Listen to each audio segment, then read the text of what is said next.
The KwaZulu-Natal Police Commissioner, Lieutenant General Nhlanhla Mkhwanazi, has laid criminal charges against Police Minister Senzo Mchunu, accusing him of derailing a crucial investigation into political killings in the province. Mkhwanazi claims that Mchunu played a direct role in halting the work of a dedicated task team, probing politically motivated matters. According to Provincial Commissioner, the files relating to these seizures were seized and have remained untouched since, severely undermining efforts to bring perpetrators to justice. The explosive allegations were made just a day after Mkhwanazi's address at a dramatic press briefing, where he appeared in military-style attire and stood flanked by members of the Special Task Force and Tactical Response Team. Citing threats to his life, he declared he now only trusts these elite units, both of which he previously served during in the 1990s for his personal protection. In a startling revelation, Mkhwanazi alleged that National Deputy Police Commissioner General Shadrack Sibiya removed the investigation files and relocated them to his own office, and said they are just sitting there gathering dust. Sibiya denied these claims, but said he would comment only after consulting his legal team. Responding to the developments, Ian Cameron, head of Parliament's Police Portfolio Committee, described Mkhwanazi's public statement as a huge shock, highlighting what he called deep fractures within South Africa's policing ranks. He also criticized the police ministry's continued silence on issues relating to organized crime. Meanwhile, the Umkhonto we Sizwe Party has saluted KwaZulu-Natal Provincial Police Commissioner Nhlanhla Mkhwanazi for his unwavering dedication to justice and transparency after he had made allegations against Police Minister Senzo Mchunu. Party spokesperson Nhlamulo Ndlela said Mkhwanazi's remarks underscore a relentless commitment to safeguarding the people and upholding the sanctity of the law, ensuring that no stone is left unturned in the fight against political crimes and violence.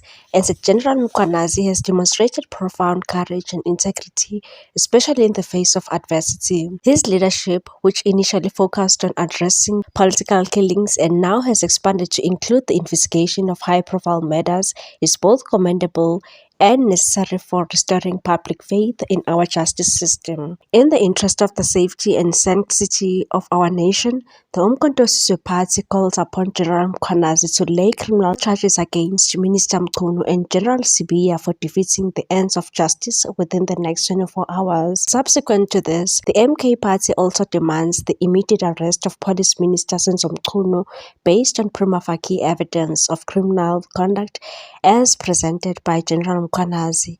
This is not a political appeal to the President Ramaphosa, it is a direct demand to law enforcement. The Umkhonto we Sizwe Party called on the National Commissioner of Police, General Fanny Masemola, together with Mkhwanazi, to act without delay. The evidence implicating Minister Mchunu is serious and calls for the law to take its course. No one is above the law, and any further inaction will only confirm suspicions of institution protection and political interference. Given the weight of the allegations, the arrest must be carried out without any further delay. The integrity of our democratic institutions and the safety of our citizens should always be paramount. Any efforts that hint at sabotaging justice and truth, regardless of the source, must be eradicated.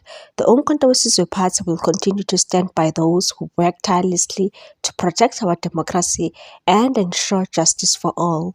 The time for action is now. Police Minister Mchunu rejected Mkhwanazi's wild allegations and claims on a variety of issues and released a statement that said, "The Minister of Police will never allow his integrity, that of the ministry or the SAPS at large, to be undermined by the insinuations made without evidence or due processes from anyone, including Lieutenant General Mkhwanazi. We will be reviewing Provincial Commissioner statements and consider appropriate action." All these statements made by him in public require an urgent, thorough and transparent investigation on a proper platform. He reiterated his commitment to upholding the rule of law, ensuring accountability within the SAPS, and serving the people of South Africa with integrity. The EFF, led by Julius Malema, has also come out in support of KwaZulu-Natal Provincial Police. Speaking to broadcaster Newsroom Africa on Sunday night, EFF spokesperson Leigh Ann Mathews said the South African Police Service has become the home of criminals criminals and said the South African Police Service is the chief of crime syndicate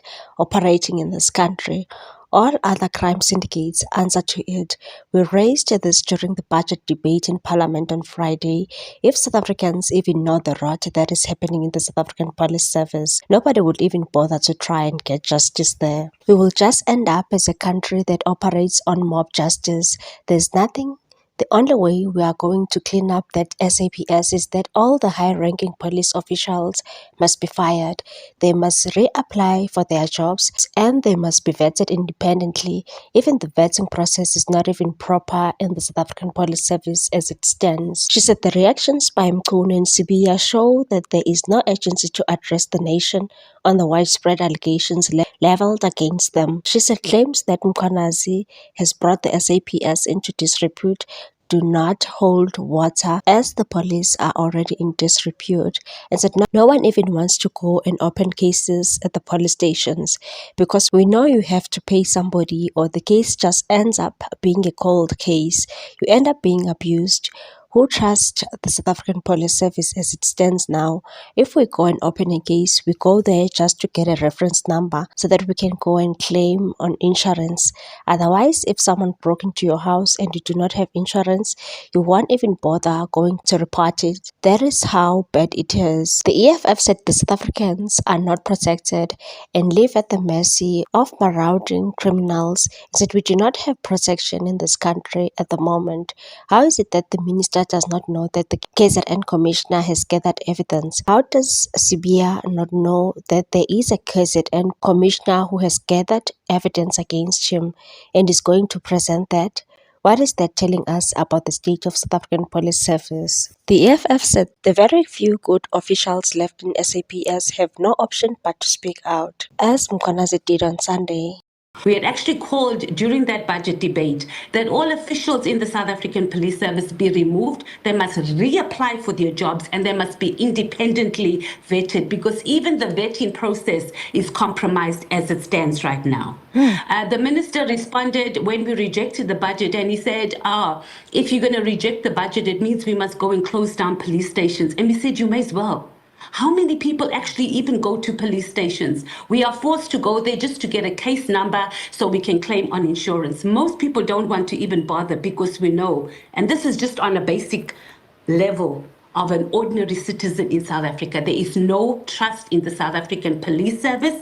As the economic freedom fighters, we are also going to call for an ad hoc committee to be set up in Parliament because we can't be having high-ranking police officials going back and forth on media. What's your take on this one, people? Thanks for watching. Please subscribe for more news.